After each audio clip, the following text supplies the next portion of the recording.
Thank you, Mr. Capistrano. I'd like to add that I'm also a proud alumna of the UP Asian Center. And I feel pressured because my former professor is here, Dr. Edcon. And I also feel nostalgic listening to the presentation of Professor Tarambas. Anyway, my presentation will be brief. I only have 10 slides. I'll basically just share with you what we do in Ateneo, what have been accomplished so far, and also make some proposals on how we can possibly collaborate in terms of promoting Korean studies in the Philippines. So let me begin by saying that over the last 3 years, enthusiasm in Korean studies in the country has been evident, and while we can attribute this to different factors, what remains clear is that not only is there interest in the study of Korea among Filipino scholars like us, but also the study of Korea is now increasingly becoming recognized as important. So yeah, as you can see in my presentation, I'll be talking about how to activate inter-university and interdisciplinary synergy for Korean studies in the Philippines, the role of research and instruction, and here I placed particular emphasis on research and instruction, these two being the pillars of academic life, as we all know, and also to emphasize that in the past years, most of the initiatives in promoting Korean studies have been concentrated on outreach, mainly outreach like organizing cultural festivals, fora, etc., etc. But I think as academic institutions, we should now be more active in, activating our initiatives in research and instruction. But of course, these initiatives pa rin, organizing conferences, festivals like what JR has presented earlier, are important. But of course, these are natural part of the incubation stage when we try to introduce Korea to the Filipino public and also raise awareness and interest in it. But yeah, I think we should go beyond this and elevate Korean studies at a higher level through research and instruction. So yeah, here are some of my proposals. But before that, I tried to map out, as you can see in this matrix, the strengths, weaknesses, opportunities, and threats that surround Korean studies in the Philippines. So this is basically the context where we are in. Before we can make proposals, I think it's important to understand the context. So let me just go through these one by one. So I tried to analyze, make a SWOT analysis in 4 major areas: personnel, program, resources, and infrastructure. So for strengths, under personnel, I think this is one of our greatest advantage in the Philippines. The people involved in Korean studies were all very familiar with each other. We're colleagues, and matagal na yung pinagsamahan namin. Like we were students in UP, tapos ngayon we're all part of this enterprise. And also, we carry with us our own disciplines, very diverse. We come from different fields, and I think that's an advantage. But weaknesses, we're still very few, and we're not experts. So expertise is yet to be built. Yeah, few in numbers, mainly because siguro only parang not so many would find this field lucrative, or lack of economic incentives to be really passionately involved in this project.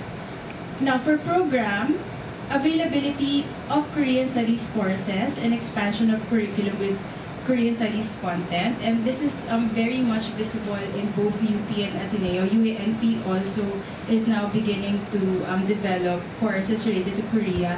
But weakness is that we still lack orientation on social sciences, in the sense that many of these courses are still very much restricted to language and culture. It's important, yes, but we cannot, just be limited to that. For resources, yeah, availability of Korean Studies grants from Korean organizations, from Academy of Korean Studies, Korea Foundation, we know all of these things. But weakness is lack of support from our base universities, no? So pag sinabi mag-organize or mag-open ka ng Korean course sa Ateneo, so ang laging tanong, may demand ba, may supply, anong mga resources ang kailangan dyan at meron ba tayo? So it's always a question also of resources, and the expectation is that like we can run the program on our own because we can get funding externally, which is why we won't need support from them anymore. So yun yung other side of the coin. Now for infrastructure, newly established Korean Studies departments, program centers in certain universities just like PKRC. And also for the Ateneo, we already have a Korean Studies program which functions as a department. So in the past, Ateneo only had Japanese studies and Chinese studies programs. We call it a program internally, but actually these programs have their own offices, have their own set of faculty, so basically it functions like a department. Weakness is only few universities are equipped with the necessary infrastructure to run or operate Korean Studies as an autonomous program. I forgot to mention also UANP because they have a Samsung Korean Studies Research Center. Now, for opportunities and threats, we go back to personnel.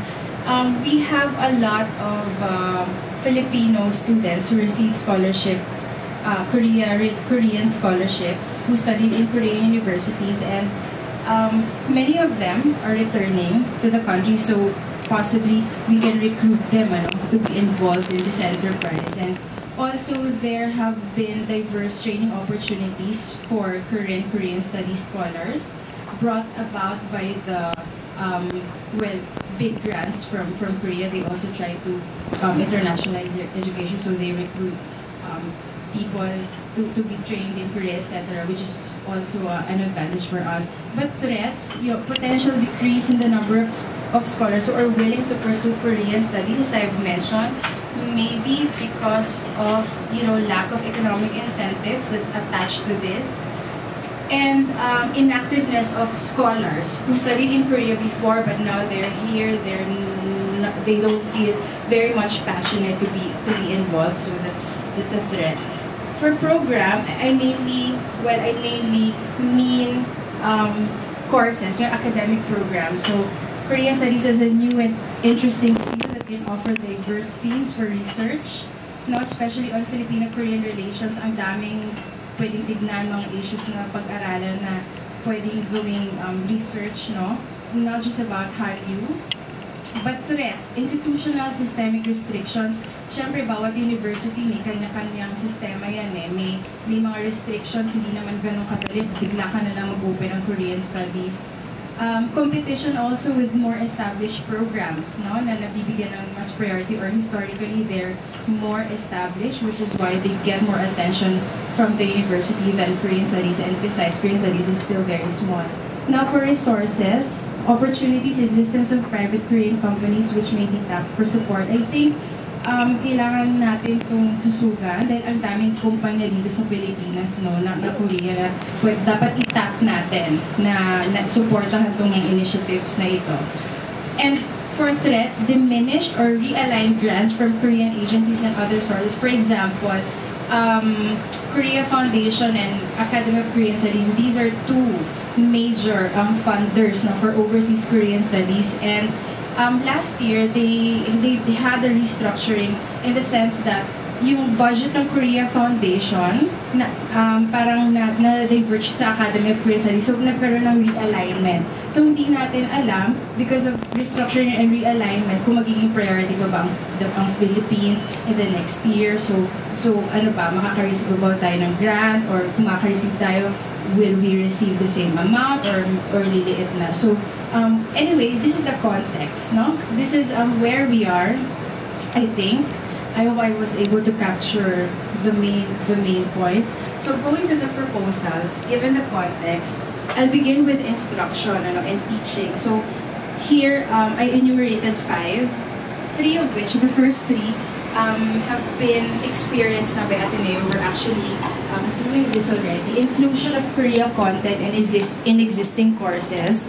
development, creation, and offering of Korean studies courses as electives, co-teaching, joint degree.